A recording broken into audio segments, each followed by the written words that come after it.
Assalamualaikum warahmatullahi wabarakatuh. Perkenalkan, nama saya Intan Rizky Anissa Andritia, nomor induk mahasiswa B1801443 dari Prodi D3 Kebidanan, Stikes Muhammadiyah Gombong.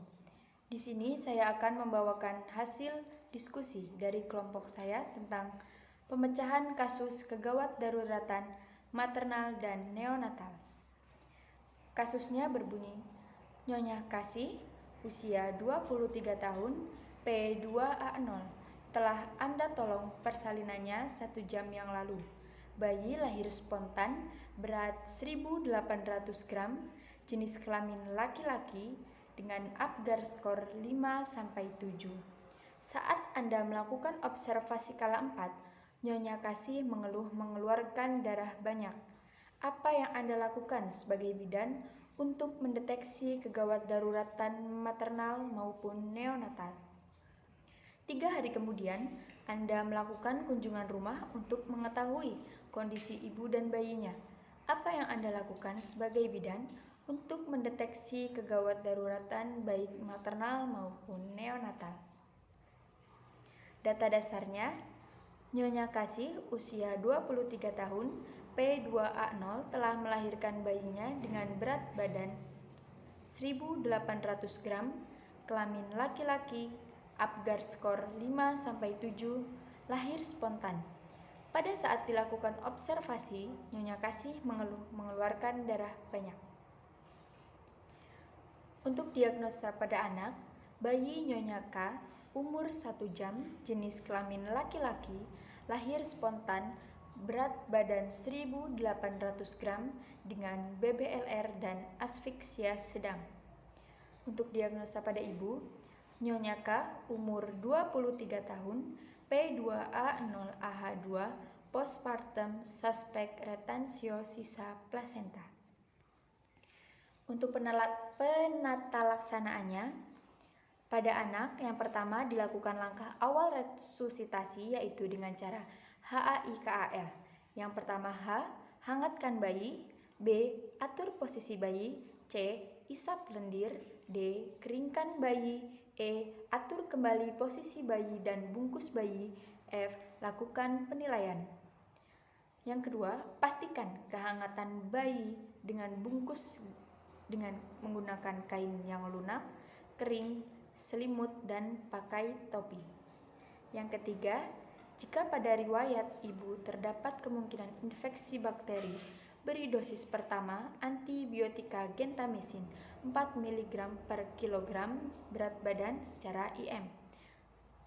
Ditambah ampicillin 100 mg per kilogram berat badan secara IM. Yang keempat, bila bayi sianosis atau biru atau sukar bernafas dengan frekuensi kurang dari 30 atau lebih dari 60 kali per menit, tarikan dinding dada ke dalam atau merintih, berikan oksigen 0,5 liter per menit lewat kateter hidung atau nasal prong. Yang kelima, segera rujuk ke tempat pelayanan kesehatan khusus yang sesuai untuk bayi baru lahir sakit atau kecil. Penata laksanaan pada ibu. Yang pertama, raba bagian dalam uterus untuk mencari sisa plasenta.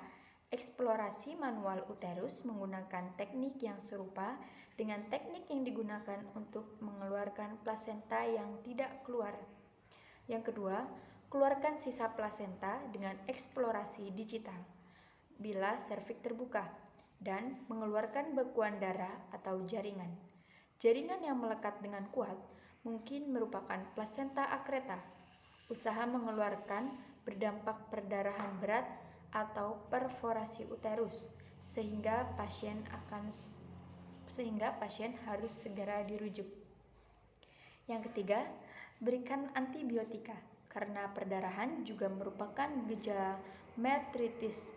Antibiotika yang dipilih adalah ampicillin, dosis awal 1 gram IF, dilanjutkan 3 kali 1 mg oral, dikombinasikan dengan metronidazol 1 gram, suppositoria dilanjutkan 3 kali 500 mg oral. Yang keempat, lakukan rujukan bila serviks hanya dapat dilalui oleh instrumen untuk evakuasi sisa plasenta dengan dilatasi dan kuretase. Yang kelima, sediakan pendonor bila kadar Hb ibu kurang dari 8 gram dl, berikan transfusi darah. Bila kadar Hb ibu lebih dari 8 gram per dl, berikan sulfasferosus 600 mg per hari selama 10 hari. Lalu untuk penata laksanaan pada 3 hari kemudian saat melakukan kunjungan untuk mengetahui kondisi ibu dan bayinya. Berikut penata laksanaannya. Yang pertama, melakukan pengecekan TTV. Yang kedua, melakukan pemeriksaan subinvolusi uterus. Lalu mengevaluasi pengeluaran ASI dan lohea pada ibu. Yang ketiga, melakukan inspeksi dan palpasi pada jalan lahir. Yang keempat, periksa perkembangan bayi dan mencegah kemungkinan komplikasi setelah ibu pulang sesudah hari kedua, 10 dan 20. Yang kelima, lakukan pula pengecekan pertumbuhan berat badan, panjang badan, dan lingkar kepala bayi. Dan untuk yang keenam, berikan penegas atau pendidikan kesehatan kepada ibu tentang tanda bahaya pada bayi baru lahir rendah atau BBLR dan untuk tanda bahaya pada ibu nifas. Terima kasih. Sekian presentasi yang bisa saya sampaikan pada kesempatan kali ini. Bila saya ada salah, saya mohon maaf sebesar-besarnya. Wabillahi taufiq wal hidayah. Wassalamualaikum warahmatullahi wabarakatuh.